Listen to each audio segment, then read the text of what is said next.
انسان کے موکل۔ انسان کے دل میں دو قسم کے خیالات ابھرتے ہیں، نیک خیالات جو فرشتے کی طرف سے ہوتے ہیں اور قبول حق کا جذبہ پیدا کرتے ہیں، برے خیالات جو شیطان کی طرف سے ہوتے ہیں اور یہ حق کی تکذیب اور برائی کی ترغیب پیدا کرتے ہیں، جیسا کہ عبداللہ بن مسعود رضی اللہ تعالیٰ عنہ سے اسی طرح منقول ہے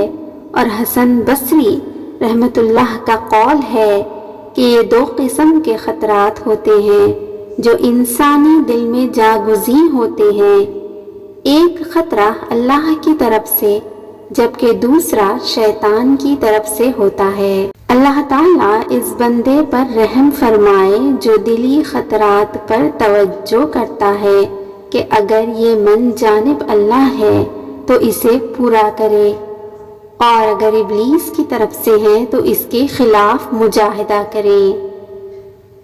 من شر الوسواس الخناس، وسوسہ ڈالنے والے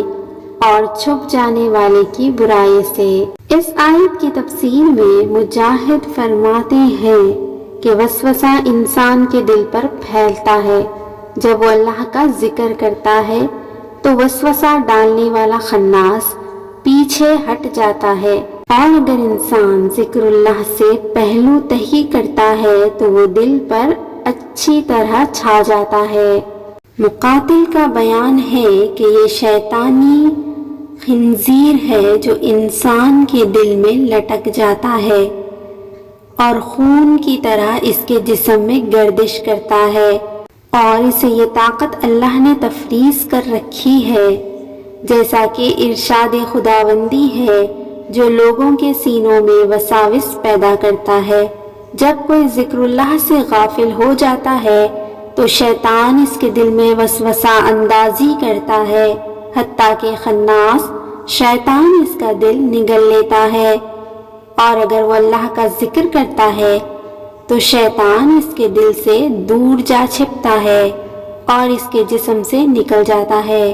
اکرمہ کا قول ہے کہ وسوسہ ڈالنے والے شیطان کا محل مرد کا دل اور آنکھیں ہیں، جبکہ عورت کی آنکھوں اور سرین پر اس شیطان کا ٹھکانہ ہے۔